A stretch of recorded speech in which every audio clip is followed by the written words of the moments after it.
In our last class, it was perfectly clear that the deposit is one contract and the loan is another contract, and that in a deposit of a fungible good in general, and of money in particular, a general legal principle applies, and the depositary who receives the good has the obligation to maintain intact 100% of the tantundum, which in banking terms we referred to as a 100% reserve ratio.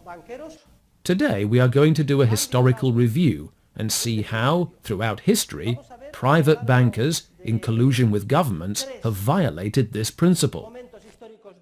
We will look at 3 different historical periods, and we will see that a very similar process took place in all of them. In the beginning, bankers were conscious of the safekeeping obligations in the deposit contract, and they initially acted correctly and maintained a 100% reserve ratio.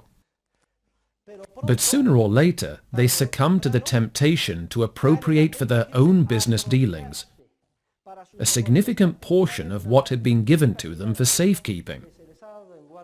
At first, they engaged in this wrongdoing secretly and timidly. It was only gradually, little by little, that they acquired the privilege to operate with a fractional reserve, that is, without maintaining a 100% reserve ratio, a privilege they obtained from public authorities. Thus began the collusion which became and remains traditional between bankers and authorities, and we will see the form it took throughout each of these periods in history. When banks began to operate outside the law, very similar economic effects appear, as we will see in all these historical periods. Speculative bubbles emerge, artificial economic expansion, or irrational exuberance, as Alan Greenspan would say, which sooner or later reverts in the form of a profound financial crisis and an economic recession, and then the whole process begins again. It is fascinating to analyze these cases so that we become aware of how the banking system has evolved to its current state. In Chapter 2 of my book, Money, Bank Credit and Economic Cycles, I discuss why bankers give in to temptation, which is very great. In Chapter 4, we will see how the exercise of fractional reserve banking permits the creation, from nothing, of means of payment. But just to give you an idea now, the temptation is extremely strong. As soon as bankers receive money for safekeeping, they begin to think and to rationalize, well, this money I have here, month after month, year after year, is sitting idle, and the depositors are not coming to ask me for it. This is the same temptation the unfaithful cashier faced. I am not doing any harm if I appropriate a portion, do business with it, keep the profit, and then replace the deposit before the depositor comes back to ask for it. As we saw, that was the rationalization used by the criminal who appropriated the money from her till to take it to the Madrid casino for the weekend, gamble it on roulette, win, if indeed she won, and on Monday morning replace it. But if a person does this, whether or not she wins or replaces the money, she is a criminal from the moment she appropriates the money on Friday. She has committed the crime of misappropriation, which is punishable by 4 years in jail. Well, this is exactly what happened at the dawn of fractional reserve banking. However, the profit in this business does not arise solely because a person appropriates an apparently idle good for his own business deals, keeps the proceeds, and later replaces the good before depositors find out. The source is deeper still. I am jumping ahead 2 lessons.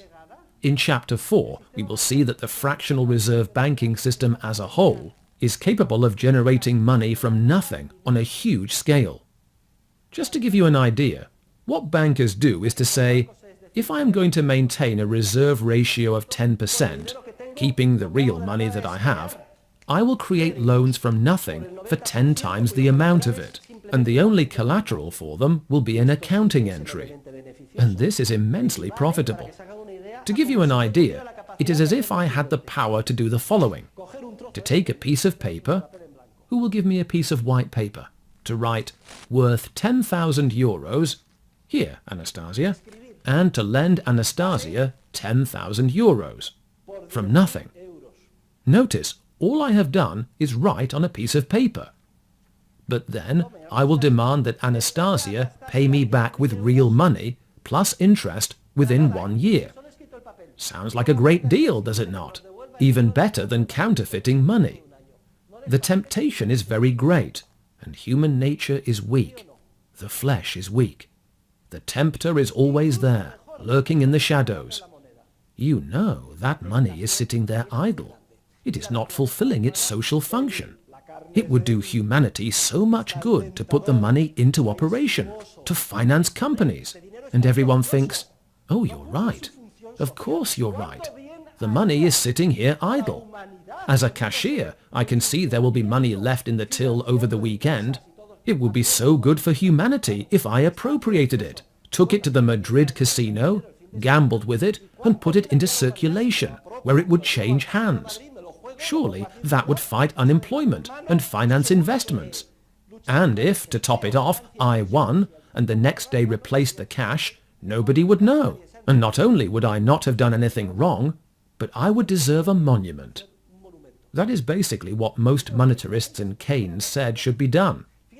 Notice, the temptation is great, and human beings always find it easy to rationalize and defend their yielding to it.